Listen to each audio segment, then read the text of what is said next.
asalaamaaleykum mbokki téléspectateur Prestige TV lëkkaloog seen site internet www.prestigethies.com ñi ngi am mbégte de soit fii ci seen plateau Prestige éducation yar yaru yeete muy émission bi nga xam ne lépp lu jëm ci wàllu yar xale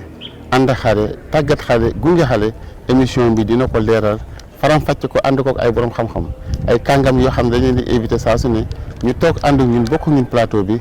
tasaare ba wayjur yi xam xale yi xam waaye ñu lu wayjur yi sax képp koo xam ne acteur de éducation nga di nga xam nan la ñuy gungee xale yi wala di nga indi sa apport ci li nga xam ne mooy émission éducation bi di ko ànd ak saa su ne suñu jigéen Diary Camara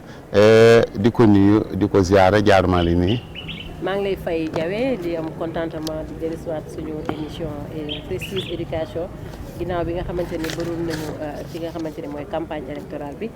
génn kaan bi di ñaanal waa askan wi yëpp jàmm coupe bi fekk leen si jàmm ndam bi yàlla nañu jikk macha allah di amaat mbégte ak contentement nekk seen fidèle serviteur rek ci Prestige éducation. macha allah nekk seen fidèle serviteur ci Prestige éducation koo koy Diary Camara wax na dëgg am mbégte. ci li nga xam ni ñu ngi koy séntu saa su ne daan ko jooye daan ko ñaan daan ko xaar muy li nga xam ni mooy Coupe d'Afrique bi actuellement suñu Lions yi siggil nañu ba ñu indee Coupe d'Afrique bi fii ci Sénégal pour la première fois mu nekk mbégte ndamte waaye lépp itam am na njàng ci éducation xam naa dañ ci dudd Diary tey nag da ngaa génn sa kër Prestige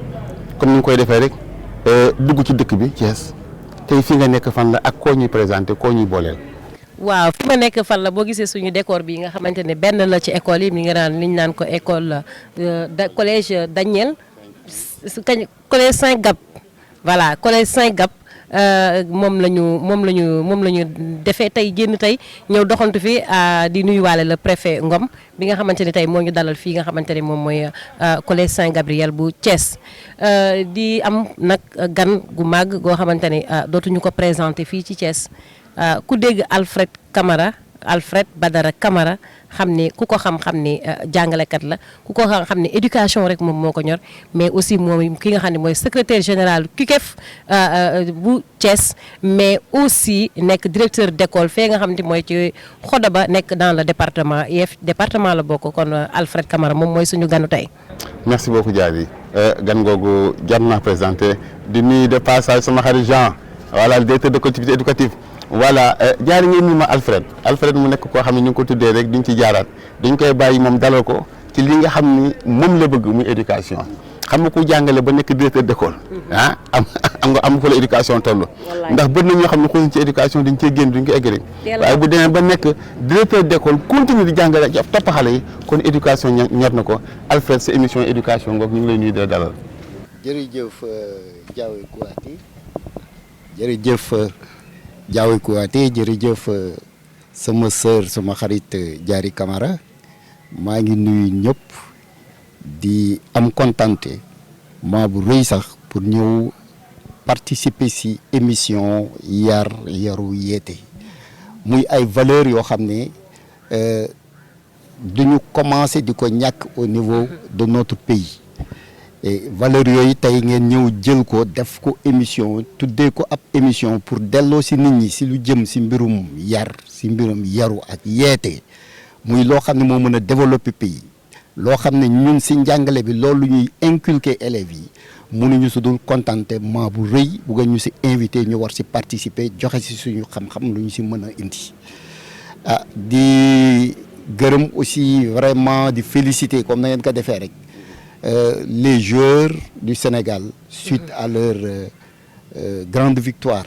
bu ñu indilee Coupe d'Afrique muy lu ñëpp doon xaar lu boolee xol yëpp nga xam ne même au sein de l'éducation tey jii gis nañu ne participer nañu ci parce que même ñoom bu ñu jëlee coupe bi ñu ngi wax ci mbirum njàngale donc di leen gërëm di xaar vraiment ñu dugg ci sujet bi parce que njàngale mooy lu ñu ñor mooy lu ñu bëgg depuis 93 ñu ngi ci yàlla tax ñu nekk ci dem ba dugg nag ci mbirum syndicalisme lépp ci biir njàngale bi la xam naa daañu ci dikk ci biir incha allah. dinañ ci dikk incha allah muy li mu tudd léegi muy éducation njàng beeg njàngale bi mu mel ni que mbégte am na waaye bëgg nañu mu gën a yaatu gën a law Diary am na secteur boo xam ne nag ba tey ñu ngi jooy muy éducation muy njàng mi ñu bëggoon xam crise bi nga xam ne moo am ci scolaire éducation bi crise scolaire bi directeur nag est-ce que mën nga ñu wax lan mooy cause bi ndax crise bi defe naa ne du léegi du tey du 2022 bi est-ce que mën nañu wax rek ci kàddu yi gàtt rek lan moo ko waral lan mooy cause bi ñu mën koo yaata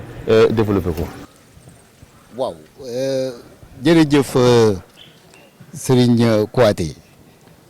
crise scolaire nag au Sénégal bu ñu koy wax pratiquement léegi dafa doon sax disons benn loo xam ne dafa bokk ci biir njàngale bi et moi j'avais l'habitude de le dire dama amoon habitude at yee ci gannaaw je pense que invité woon nañu ma benn émission bu ma ko waxoon ma ni leen le système éducatif sénégalais s'est fait mondialement connu grâce à sa faculté de sauver les années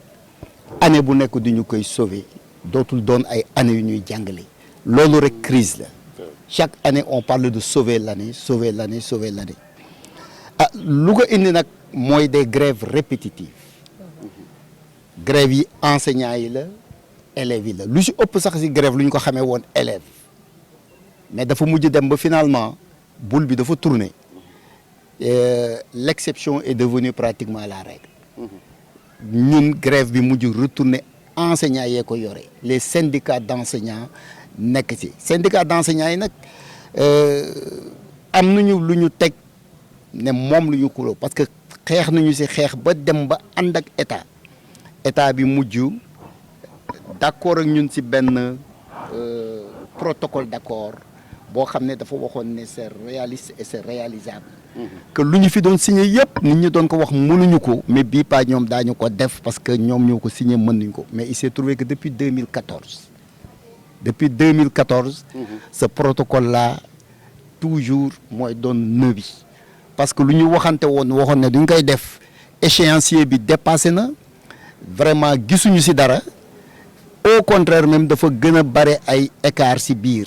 et nag mën nañu ci dikk point par point mais loolu bu ñu ci naree nekk tey jii duñ ci yàgg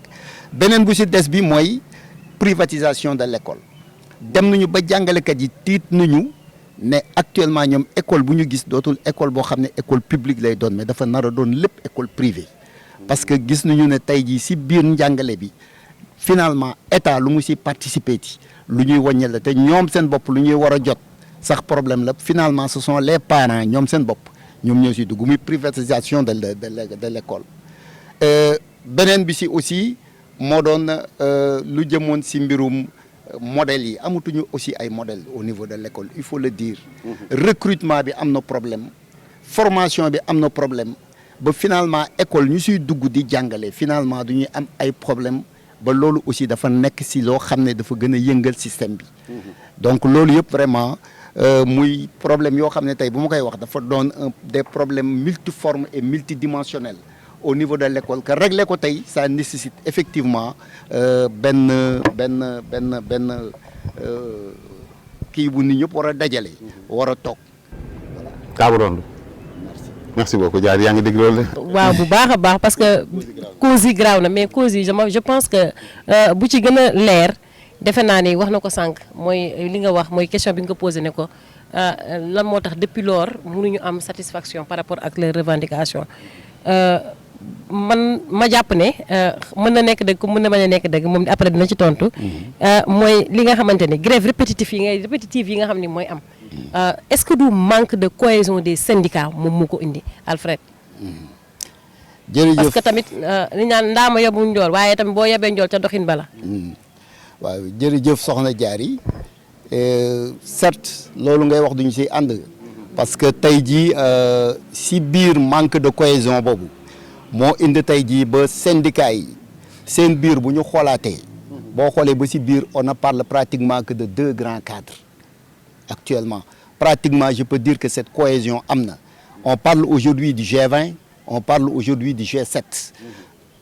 ñoo ñëpp c'est des syndicats qui se sont regroupés là-dedans mais qui sont d'accord ñu ànd d'accord ci benn plateforme bu ni lii moom lu ñu jàmbarloog ak état bi et tey jii bu ñu xoolee sax tey jii G7 ak G20 lu dul diggante kii nee na ñoom ñooy majoritaire ñii nee na ñoom ñooy minoritaire boo xoolee plateforme boobu ce sont les mêmes points de revendication qu'on y retrouve donc ñoom ñoo bokk lu ñuy wax maintenant le problème c'est que l'État mi ngi ci rôle am c'est diviser pour mieux régner parce que autant ñu gën a bare autant problème yi am. mais est-ce que yéexoo leen parce que boo seetee depuis 2012 ba léegi. lutte boo xam ne les mêmes points de revendication ñoom ñooy dellu si jàppoo leen ni da ngeen a yéex a yeewu état daf leen yàgg di leen sëlëm. ci division boobu yéen tam ngeen nangu ko. wala état di leen ñamal ñuy toog. waaw bu déwénee ñu jugaat. waaw am na ñu fu ñu ko jiiñee. am na ñu ko jiiñ sax lay wax. parce que ñun fu mu nekk ni pratiquement depuis 5 ans en tout cas man si kuréel ba ma bokk muy le G20 qui regroupe 27 syndicats d'enseignants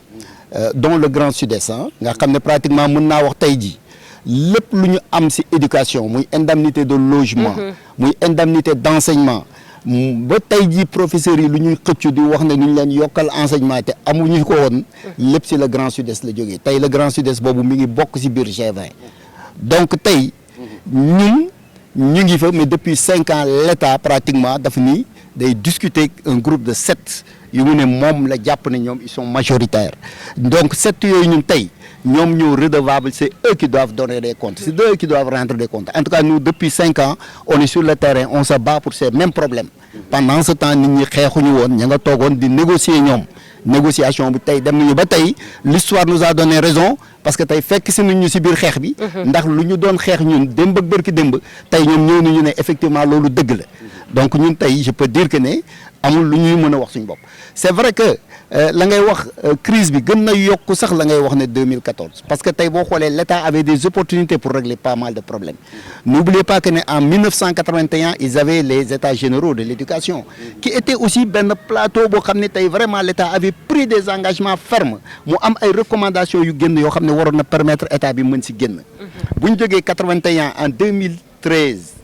il y avait la concertation nationale sur l'avenir de l'enseignement supérieur là aussi vraiment tey boo xoolee supérieur ñu ngi wax élémentaire moyen secondaire mais supérieur moo ëpp lu ñuy yëngu boo xoolee ba ci biir et pourtant en 2013 amoon na ci en 2014 nous avions aussi les assises nationales de l'éducation et de la formation et 2014 boobu ñun si lu ñu signé protocole d'accord boobu dem na tey jii ba le G7 moom nee na en 2018 signé waat na beneen protocole ak état mais ba léegi protocole boobu duñu ko jukkee ci biir protocole 2014 kin ñun le 2018 ne nous engage pas parce que 2014 lu ñu signé woon mais jukkee nañ ko foofu mais malgré tout lu ñu jukki li ba léegi dara sotti aussi en tout cas lu ci sotti gars yi duñu ne c'est un faible taux d'exécution en tout cas lu ñu doon def. kon ren daal sauver année. gars yi jóg neen ñu sauver année amul. parce que xale yi sax jóg nañu ba parents yi jóg. dinañ ci ñëw. ah yaakaaruñu ko de. vraiment en tout cas sa camarade Ablaye Aw daal nee na moom li mu wax mooy année bi amul sauver amul dara lii sauver année bi mooy que ñu soit état def ñoom li nga xamante ni ñooy bëgg toog wax ak ñoom li nga xamante ni moo mën a nekk ñu nekk ko wala ñu fali laay xam ne ñu continuer kon moo tax ma jàpp ni sauver année amul. mais dialogue ngeen ak état monsieur Camara waxtaan ba dem gis nañ ko télévision yi génne ko ngeen toog waxtaan ak état ba état joxaal leen benn ultimatum nee d'ici pour 15 jours est-ce que yaakaaroon ni ultimatum boobu peut-être ce sera une réponse favorable parce que état bu demee ba xalaat état aussi dama yaakaar ni dañ di napp comme ni ko jaar waxee des fois dañ di napp ngeen d'accord mu téye leen ba année prochaine nappaal leen mais bii yoon yaakaaruma ni état dañ di napp comme def na ultimatum 15 jours pour xalaataat yaakaar ngeen bu état dikkee signer la moitié wala tendre leen la main di ngeen joxe pour bàyyi année sauver année bi. waaw. en tout cas ultimatum boobu ñu joxe wala boog rendez-vous boobu mu joxe man dama jàpp ne c'est 2 points yoo xam ne moom la bëgg traiter ak je peux dire même 2 syndicats parce que le G7 je ne parle plus de G7 je parle plutôt de G5 et de G2 le G2 peut-être moom lay négocier parce que G2 mooy ñan. G2 mooy SAEMS ak CUSEMS. d'accord ñu nekkoon ci biir set xëy bés dem defi seen i grève bàyyi ñeneen jàpp ni ñoom ñoo ëpp force aussi. voilà bon en fait yamale ko ci moyen secondaire bi. éducation c'est un tout ñun jàpp ñu ne éducation il y a une partition. ñun ñëpp nous avons des professeurs. Il y a la base quand même. Nous avons des professeurs dans nos syndicats nous avons des inspecteurs nous avons vraiment des psychologues conseillers mais si vraiment on veut se dire que ni ñun ñaar kese ñoom ñoo ko yor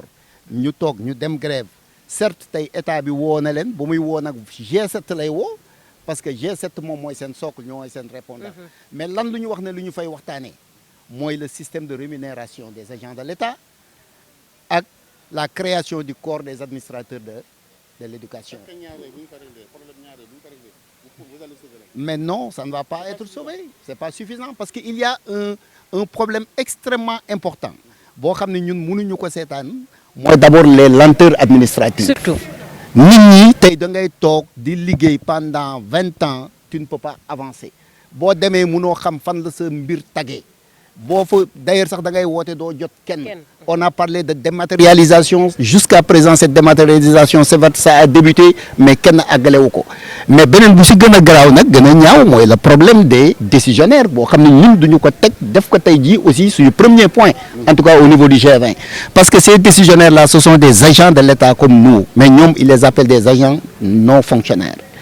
Mais qui, actuellement, c'est un traitement, pour nous donner une retraite, amaan na ne tey jii man muy fonctionnaire war naa leen mën a fay 2 fois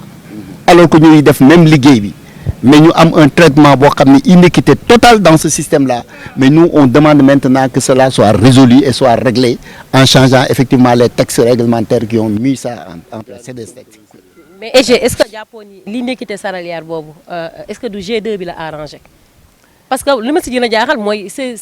dañu jël parce que kii point yi ñu war a de revendication yi bari na. Mais actuellement li nekk jawe en vogue li nekk ci ligne de mire bi mooy système de rémunération lañ lay wax ak banaat la création des corps des administrateurs scolaires ñaar yooyu la ñuy wax te bu fekkente ne ñaar yooyu la man je pense que ne am na yeneen syndicat yoo xam ne beneen corps boo xamante ne pas corps sax mais beneen entité boo xam ne mettre nañ ko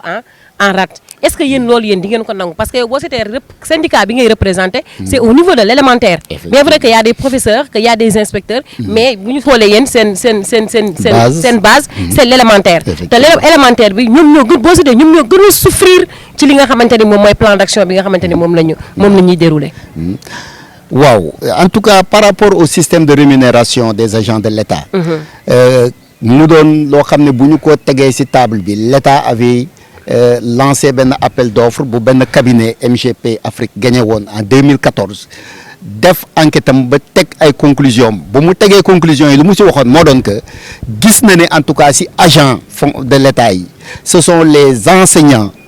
ak les infirmiers en tout cas la santé ñom ñoo gëna lésé dans ce que nous avions fait et qu'il fallait redresser cela mu joxé won ay recommandations donc la première des recommandations c'était à l'État de faire ben dialogue ak ben négociation inclusif où il fallait appeler l'ensemble des partenaires et l'ensemble des syndicats.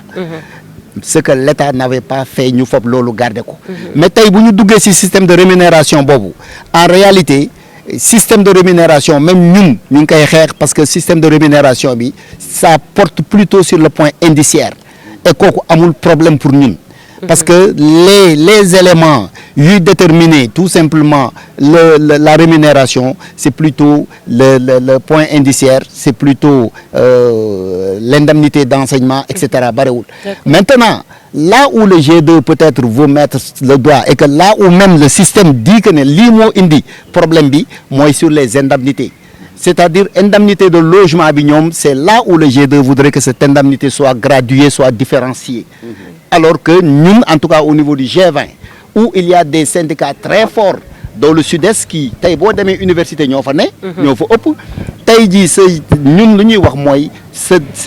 cette indemnité graduée là, d'accord parce que tout simplement, location, beaucoup de nous les lieux que c'est vrai. Point final. Problème. Il y a beaucoup de G2. J'ai 40. Non, moi j'ai 20 là. Voilà, d'accord, G20, G2, G7. On a un problème au niveau du Sénégal. Moi, je me dis que il y a un syndicaliste. Avant d'attaquer l'État, il y a un syndicat régler un problème, avoir une même plateforme de revendicative. Régler ce problème indemnité, problème avantage qui n'est qu'avantage qui. Donc je crois que à votre niveau, on doit régler ce problème d'abord avant de son État ak dolé. Parce que vous l'avez dit, État système divisé pour mieux régner. Donc si vous avez une plateforme, vous avez une plateforme, vous avez une arrangé, vous avez que 2 points, vous avez 15 points. Demain, Dieu l'a deux dalles, régler le point. Moi, je crois que les syndicalistes doivent se réunir toog waxtaan régler seen plateforme ni bii ak bii ñu jël yi nga xam ne ñoo nekk avantage pour tout un point commun boo xam ne laal na G2 laal na G20 laal G7 ñëpp gis seen bopp ñu doog a attaquer état mais sinon vous aurez toujours ce problème c'est ce que je crois. waaw loolu ngay wax sax day Kouyaté dama lay wax ne ñun on est là-dedans parce que ñun G20 keroog bu ñuy démarrer di def suñuy parce que quand même il faut reconnaître que ñun suñu bii ñu ngi soog a dugg suñu deuxième plan d'action démb semaine bee passé lu ñu démarrer suñu plan d'action parce que tout simplement on n'a pas voulu vraiment induire wala boog nit ñi yaakaar ne on fait de la politique on était en campagne électorale on n'a pas voulu aller en grève pour que nit ñi yaakaar ne dafa am fu ñu féetee wala dafa am ku ñuy xeex donc on a préféré déposer notre préavis xaar mu jeex bu ñu génnee nag vraiment ci échéance yi suñu préavis jeex lu ñu njëkk a def mooy dem nañu rencontrer le G7 on a demandé au G7 de les rencontrer malheureusement bu ñu leen demandé pour rencontrer leen c'est 5 des syndicats qui ont accepté de nous rencontrer les 2 qui sont en grève n'ont pas voulu participer mais bu ñu demee lu ñu waxtaan ak ñoom mooy lii nga wax tey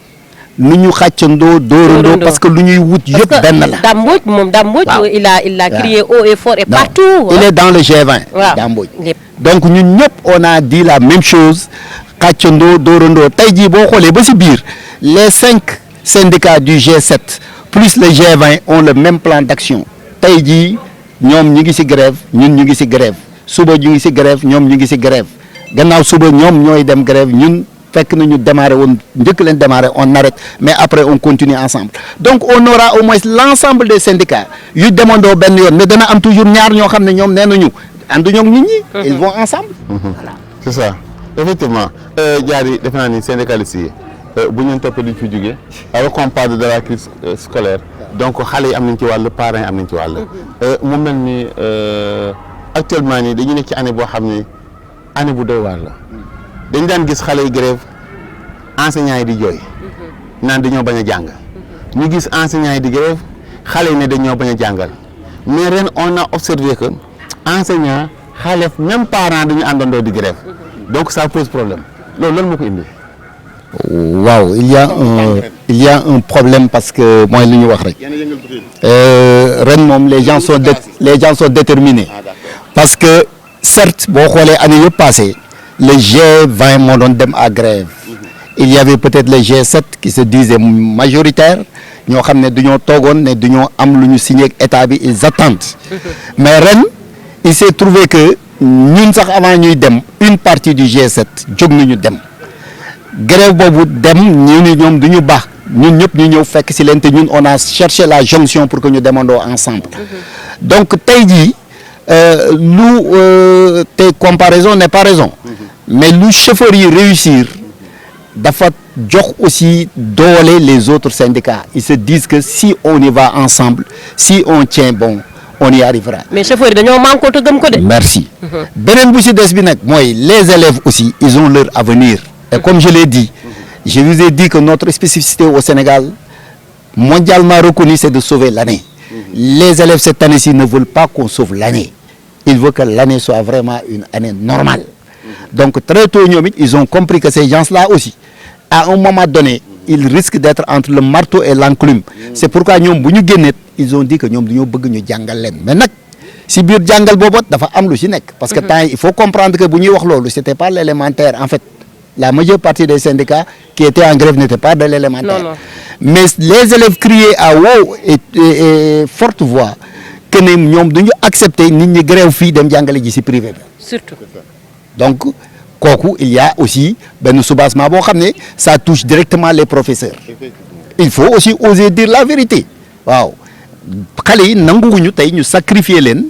privé bi mën a pare di am seeni résultats di arriver à terminer leur programme à temps de faire des révisions alors que le public a été sacrifié et c'est ce qu'ils ont sacrifié c'est des gens qui quittent aujourd'hui le public pour aller enseigner là-bas c'est ce que les élèves n'ont pas voulu les parents maintenant à un moment donné ils ont dit que ñoom duñu accepter seeni doom soit sacrifié ñu leen di bàyyi ci mbedd mi ñuy xuccew entre xeex boo xam ne état bi ñoom seen la voilà donc ils disent que ñoom ils préfèrent aussi à un moment donné arrêter téye seeni doom ba mbir mi réglé wu donc il y aura un blocage certes qui risque d'arriver et ça c'est pas au bénéfice de l'État c'est pas au bénéfice du système éducatif c'est pas au bénéfice des élèves Donc c'est à nous vraiment de faire violence sur nous, mais l'État en premier, ça même il faut le dire. Mais cette discrimination négative-là par rapport au public, parce que les écoles privées, les écoles privées, jàngalekatu public yi ñoo fay dem di fa jàngale. Et la majeure partie des écoles privées maintenant ay groupe enseignants yu retraité ñoo koy dem ñoo koy ubbi. Est-ce que nit dina xeex boppam di nga yéeg ci garab ba pare di dagg, est-ce que li ngeen nit moo tax bi ngeen di wax naan la privatisation dafa est-ce que néew moom da ngeen yéeg ci garab gi ba pare di dagg di siyee garab gi ci. Bon, mais malheureusement, les gens peuvent l'interpréter de cette façon. Hein? Voilà, on peut l'interpréter de cette façon. Mais il faut se dire que c'est vrai que actuellement, beaucoup de retraités qui créent des écoles privées, dama leen di gërëm dama leen naw. Parce que tout simplement, cela prouve quoi? Que suñu xeex bu ñuy xeex dëgg la. Parce que tey jii bu fekkoon lu ñuy fayeeku doy na. amaan na ni seen xel du nekk ci ubbi loolu. retraité sa xel dina dal ba da ngay noppalu ko. tey jii le fait que da ngay gis koo xam ne bu ñu retraité suba gars yi woo la ne la kaay doon directeur des études quelque part nga njëkkante dem. C'est pourquoi dans nos points de revendication les gens ont demandé même à ce qu'on ramène l'âge de la retraite à 65 ans. mais Alfred c'est grave su ñu demee bay comparer l'éducation suñu école yi ak école. ak enseignant bi ñu koy comparer ak pharmacie ak docteurs yi. nee nañu docteur bu nekk am nga sa pharmacien de cœur comme ni ñu koy waxee. mais yéen enseignant yi nee nañ enseignant bu nekk aussi am nga sa école privée de cœur maanaam dañu nekk ci école yi di favoriser dàq bi. parce que xam nañu ku ñu dàq ñoo lay dàq ba pare sa orienté la ci benn école privée ne la école demal école sangam nga dem infika ñooñu mën nañoo jàngal ay jàngalekat yu baax. est-ce que ay gëlëm ngeen. ñu ngi xool feneen ba pare di ko encourager ba pare bëgg nekkaat ci suuf naan dañuy xeex privatisation est-ce que loolu tam nguur gi tamit ñoom dañuy réfléchir. nandu nañ leen. d'une partie état dafa nand le système éducatif parce que moom laa doon wax ce matin Cheikh Fall ni actuellement dañoo toll foo xam ni que dafa war a gëm boppam le fait que jeunesse bi équipe nationale football indi coupe bi du lenn du gëm engagement forcé ni lii maa ko moom nguuru Sénégal moomu ko bu ñu koy indee ñu ñoo ko moom. Est-ce que système éducatif waruñoo def loo xam ne aussi parce que actuellement je touche avec les enfants jaari dafa mel ne xale yi le programme scolaire neex xale bëggatuñu jàng xale bu grave amee léegi dañuy génn dafa mel ni programme bi dafa leen neexuto wala sentiruñ seen bopp ci biir éducation bi yenn enseignants yi dafa mel ni public bi neexatu leen dem xari matt moo leen dàqal donc ay choix yu bëri moo fi ne donc on dirait que l'État a compris ses choix au niveau des enseignants que ñi def privé moo leen gënal ñu xar mat am 2 heures payantes moo leen gënal ñu nekk ci public bi di xaar fin du mois l'enfant aussi est là nekk ci classe bi amoo orientation parce que l'enseignant est là il ne donne que du savoir mais n'éduque pas ñu baal ma ci loolu xale bi amatul orientation c'est le même programme boo xam ni programme bi dafa yàgg xale yi di ko lire xale yi sawatuñ ci jàng ji boobu donc ça pose problème donc foofu ñu bëgg nga rebondir jaar dugg ci ñu mën a dugg ci solution yi. waaw effectivement da nga toucher du doigt un problème boo xam ne pratiquement nous l'avons soulevé même dans nos plateformes. Et nous en avons tous discuté mooy l'inadéquation effectivement des programmes vis-à-vis vraiment du type d'enseignement ak de l'homme de demain bu ñu bëgg ñun mettre en place. Aujourd'hui on sent un tâtonnement pratiquement au niveau de l'État tey da ngay dégg ñu ngi wax ay Linguère Matek ay Miss Matek ay ci ñoom seen c'est parce que maintenant ils disent que ne woy gis nañu ne science bi moom fa ngay mën a jaar pour mën a développer wu mais kañ la gars yi commencé loolu boo demee xool tey les manuels au problème là dans notre plateforme on a posé même le problème on a introduit l'arabe au niveau de l'éducation publique mais aujourd'hui il n'y a pas de manuel que l'État a confectionné pour vraiment accompagner cet enseignement c'est quoi c'est du populisme tout simplement qu'ils sont en train de faire tey jii manuel boo jël bu subaa ñu indil la beneen édition temps yi c'est Didacticos avant c'était Sidi Erama c'est-à-dire aujourd'hui le programme est inadapté. Et les élèves n'arrivent même plus à comprendre. Et inadapté et dispersé. Voilà. Parce que donc, ce qui se passe actuellement Ndiaye xaw ma na xam nga ko mooy programme bi Thiès ville di dérouler. Peut-être Thiès département mën na ko bañ a dérouler Mbour mën na ko bañ a dérouler. Donc loolu aussi ba pare ñu ne on parle de l'harmonisation tamit. Merci. Donc c'est ça que je dis. Aujourd'hui même dans le choix de ces éditions, dans le choix de ces manuels, pratiquement c'est un marché qui se fait sur le dos des enseignants, sur le dos des parents, sur le dos des élèves. Parce qu'il faudra se retrouver à Saly avec des éditeurs. Il y a un éditeur, pratiquement, je dis que qui peut payer le plus, généralement, voit que nous avons dit, oh, nous avons édition, mais vous allez à Hambourg, vous trouvez autre chose.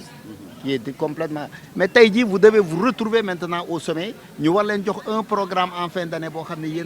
voilà. Même qui pour la certification. Cela pose problème. Mais les élèves aussi ne sont pas dupes. Aujourd'hui, les élèves voient que les dans le net, tu as pratiquement tout. Donc les élèves en profitent effectivement pour ne pas suivre. Nous sommes parfaitement en phase sur le fait qu'il faudra revoir les contenus au niveau de notre système. Le système en général aussi. Il faut revoir les contenus dans le système. Donc, M. Kamara Diari, nous regardons ensemble quelles sont les solutions qu'on peut mettre sur place pour régler ce problème de la crise scolaire. Voilà. Est-ce qu'on peut avoir des solutions, même pour nous rendre, mais pour régler le problème de l'éducation au niveau national? Rendi kay. Ren bu sotul man lima dégg ci syndicalistes ñom ñëpp ñu wax parce que li ñu am ren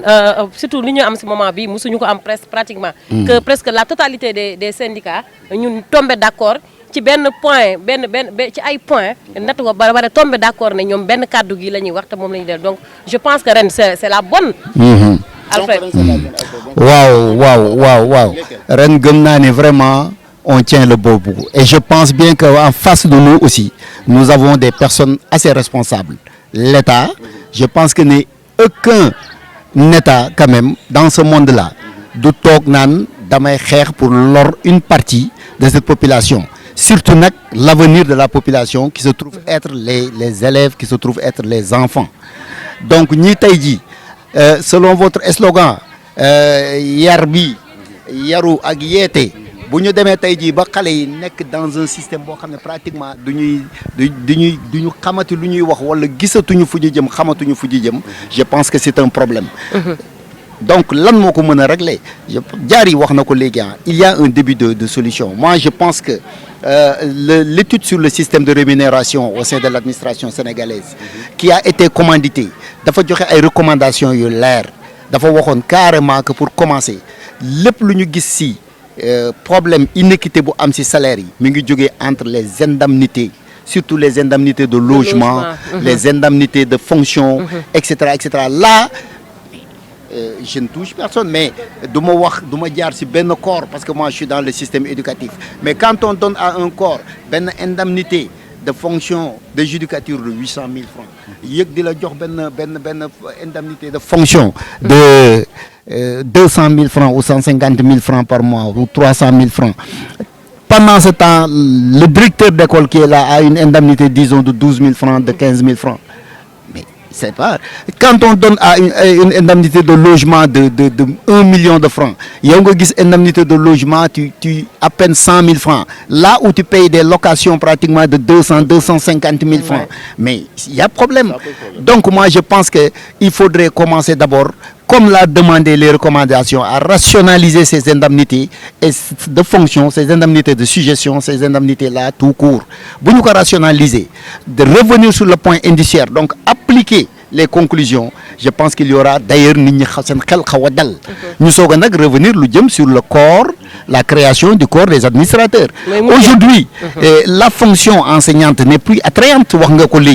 Le système a des problèmes. N'importe qui peut être directeur parce que tout simplement tu es plus gradé. Tu peux être proviseur parce que tout simplement tu es plus gradé. Mais aujourd'hui, avec la création des corps, c'est un concours. Comme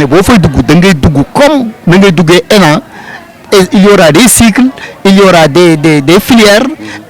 filières financières, intendance, gestionnaire, parce que nous faisons aujourd'hui à mon métier.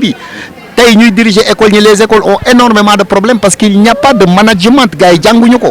C'est sur le tas que tu apprends comment tu gères l'école. Mais cette école-là va nous permettre maintenant de gérer tout cela, mais en sus, ce que les indemnités, ni de gagner au niveau de l'ENA, mais que ces indemnités-là soient aussi promis au niveau de cette école-là. Voilà ce que les gens se demandent. Et cela a été accepté au temps de Ablaye Wade. Le seul problème que nous avions avec Ablaye Wade, c'est-à-dire bonne école nous devons former. La formation. Il voulait que les gens aillent à la FASTEF, mais nous avions dit que non, à l'instar de l'ENA, on veut une école. Donc, tout simplement. Avoir un vrai type d'enseignant. Merci. Mais aussi les lenteurs administratives aussi, Alfred, lolu bokku na parce que on a vu des collègues yo xamanteni dañuy am nek dañuy nek num teuti IA dem ba faatu ba dugg bammel musuñu am nañ seen CAP lu yàgg toog pendant 10 ans 15 ans kenn du leen loolu léegi am si ñoo xamante ni non seulement dañuy dem ba dugg mais bu ñuy dugg lenteur administrative day tax ñu nekk ay décisionnaires alors qu'on les traite des décisionnaires ils n'ont pas les mêmes possibilités que ñeneen ñu am loolu aussi injustice boobu aussi il faut que yéen aussi ngeen xeex ci c'est des décisionnaires à tort ce que nous appelons des décisionnaires à tort mais hormis de ces décisionnaires à tort aujourd'hui non seulement ces décisionnaires à tort mais ces décisionnaires là dont vous parlez boo ko nekkee duñ lay too ñaari yoon d'abord ñoom les lenteurs administratives moo tax nga doon décisionnaire maintenant nga ñëw def sa CAP yow da ngay dem ba doon IPCE billahi IAPCE maanaam yow da nga plafonné dans le corps des instituteurs adjoints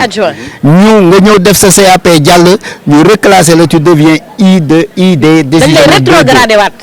alors que tu vois quelqu'un boo xam ne donc tout cela c'est des institutions yoo xam ne lépp c'est des textes yoo xam ne war nañ ko mën a changer. Moi je dis que la volonté politique bu ci nekkee l'engagement des syndicats le soutien des parents mais je pense que on peut y arriver dans tout cela le gros problème comme le dit nous avons nos enfants parce que nous aussi syndicalistes nos enfants sont dans le public nos enfants ne sont pas dans le privé donc nous n'avons aucun intérêt à brûler cette école. Machallah, donc on peut dire que, comme le disait mon ami Zao, les enseignants sont nés à problème. Donc c'est pas que les enfants sont nés à des problèmes, mais l'État aussi a sa part dans ce crise scolaire. Donc merci M. Camara, mais je crois que le problème, il faut que l'État taxaw. Tous ces problèmes jari, lenteur administrative, l'État moo war a fonk en éducation.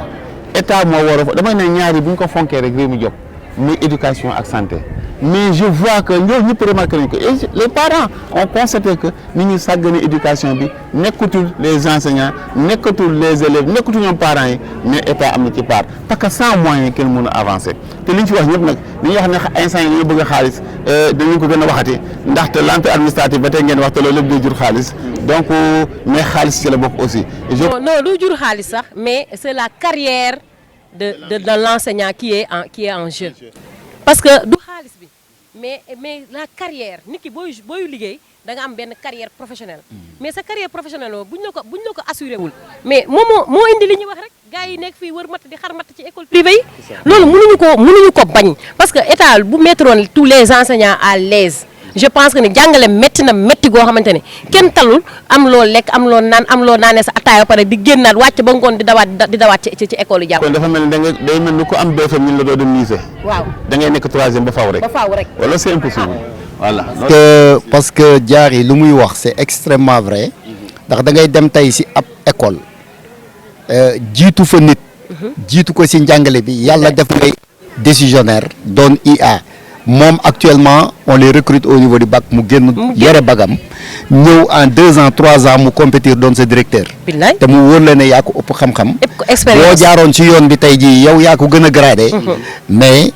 l'État a fait que aujourd'hui tu es minorisé par rapport c'est de l'injustice beneen bu ci des bet mooy que État ñun lu ñuy xeex ak moom généralement les gens taxent les enseignants malheureusement parce que bu ñu leen joxee plateforme lu ñuy xool toujours mooy le volet argent et puis il s'en arrête là mais quand on parle de la carrière ça n'intéresse pas les gens quand on parle maintenant des intrants ça n'intéresse. Je vous ai dit en arabe il n'y a pas de manuel d'arabe chaque année ñu casse ko et tey suñu préavis bu ñu déposé woon en 2019 déposé ko en 2020 déposé ko en 2021 22 suñ la ko wanee ce sont les mêmes points. ba pare ñuy osé fi njàng mi toll. di génn ci tey naan joxaat nañu gëdd bu mat sëkk. l'éducation religieuse. donc loolu. et beneen bu ci des bi mooy lu jëm aussi sur l'intrant parce que là aussi dafa ñu tenir à cœur Moi, aujourd'hui, les élèves ont des problèmes. On a parlé seulement des manuels, on a parlé des contenus, mais sur l'environnement, c'est-à-dire que les écoles, vraiment en passant, je félicite les écoles privées. On est dans un cadre attrayant. Oui. Vraiment, on est aussi, tu sens qu'il il y a un investissement. Ce qui veut dire que la possibilité est là. Une entité, l'État peut faire mieux. Plus. Mais dans une classe, il n'y a pas de table. Et ça, c'est grave. C'est grave. Extrêmement grave. Merci beaucoup. C'est grave, extrêmement grave. Donc en fait, on vous redonne la parole. Nga tàggatoo sant ñi ngay sant gërëm leen parce que li duuf ci nag la xayu ci ni. Vraiment, de remercier encore M. Kouyaté, hein, de remercier Diary Camara, de remercier vraiment Prestige. Parce que ces genres d'émissions, avec cette décentralisation au niveau vraiment des structures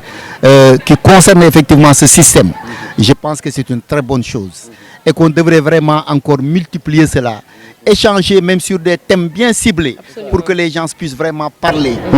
beaucoup plus vraiment de l'éducation. Parce que chaque thème peut faire vraiment l'objet d'un discours vraiment inépuisable. Encore une fois, merci beaucoup. Des Santignob, des Gremniop, des Grem parents,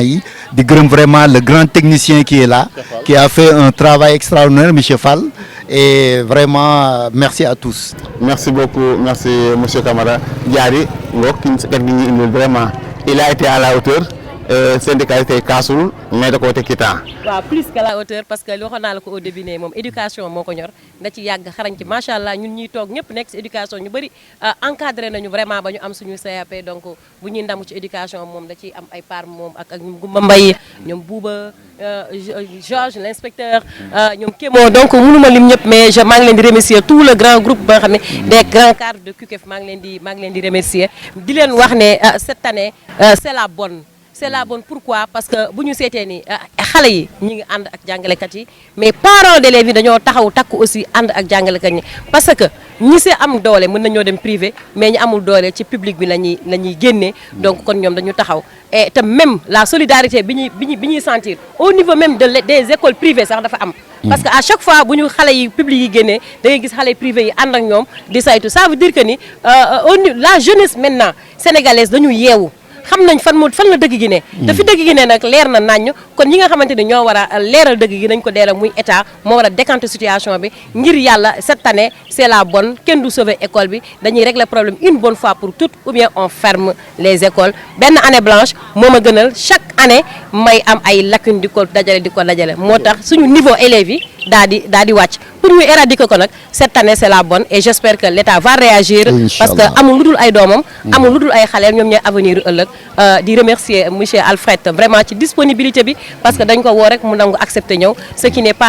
n'était pas évident mais éducation moo ko ñor et je dis merci aussi au préfet vraiment de ce beau collège vraiment une très belle école machallah le cadre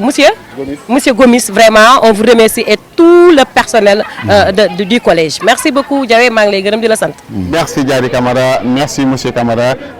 merci vraiment seen émission Prestige éducation moo ñëwoon tey décentralisé ñëw fii ci nga xam ni mooy le collège Saint-Gabriel de Thiès muy une école de référence de passage nous remercions le directeur de l'école monsieur Tine nous remercions le préfet des classes de 3e monsieur Gomis mon ami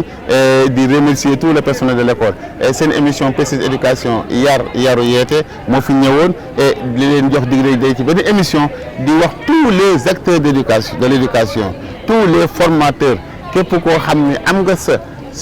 contribution am nga sa apport à l'éducation pour accompagner ces jeunes accompagner ces enfants accompagner le système na nga woote ci 77 550 09 66 ñu préparer l'émission ñëw toog ak yow sottante xalaat échange pour le système mën a nekk système bu baax mën a jëm kanam je vous rappelle 77 550 09 66 pour une émission éducative bu ko defee Prestige éducation mu ngi fi nekk seen serviteur di leen déglu di ko def saa su ne di ko décentraliser pour xale yi parents yi ñëpp mën a jot ci xalaat yu rafet yi li nga xam ne mooy jëmale suñu doom yi jëmale suñu njàng xale yi jëmale ci l'éducation des jeunes accompagnement des jeunes ba nga xam ne suñu Sénégal du nekk Sénégal boo xam ne Sénégal bu prospère la doon Sénégal boo xam ne éducation bi day baax day taxaw day dëgër am ay base yu baax je vous remercie de remercier sama technicien Cheikh Fat di remercier le président directeur général Pape Doumbia, le directeur de Prestige. Donc, de remercier tout le personnel d'Aouda. Je vous donne rendez-vous à la prochaine fois dans une autre émission Prestige Éducation. Merci beaucoup.